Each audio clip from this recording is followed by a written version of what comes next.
স্বামীকে বাড়ির মধ্যে তালাবন্ধ করে আটকে রেখে বাইরে থেকে আগুন ধরিয়ে দেওয়ার অভিযোগ উঠল স্ত্রীর বিরুদ্ধে। আগুনে পুড়ে ভস্মীভূত হয়ে গেল সম্পূর্ণ বাড়ি, পুড়ে ছাই হয়ে গেল মোটরসাইকেল সহ গৃহস্থলীর আসবাবপত্র। তবে প্রাণে বেঁচে গিয়েছেন স্বামী। ক্ষয়ক্ষতির পরিমাণ প্রায় 2 লক্ষ টাকা। অগ্নিকাণ্ডের ঘটনাটি ঘটেছে আজ দুপুরে বীরভূমের নলহাটি থানার ছোট হাজারপুর গ্রামে। আগুনের ধোঁয়া দেখে গ্রামবাসীরা ঘটনাস্থলে এসে আগুন নিভিয়ে ফেলেন। বাড়ির মালিক মান্নার শাহর অভিযোগ, তিনি বাড়ির মধ্যে ঘুমিয়েছিলেন। সেই সময় তার স্ত্রী রোজিনা বিবি বাইরে থেকে দরজা বন্ধ করে তালা লাগিয়ে আগুন ধরিয়ে পালিয়ে যায়। যদিও আগুন লাগার পর দেখা মেলেনি অভিযুক্ত স্ত্রী রোজিনা বিবির।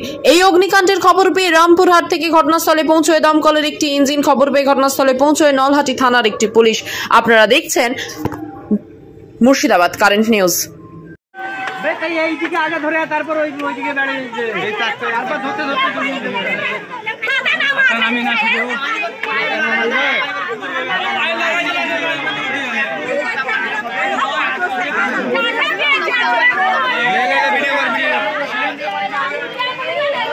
ঘুমিয়েছিলাম,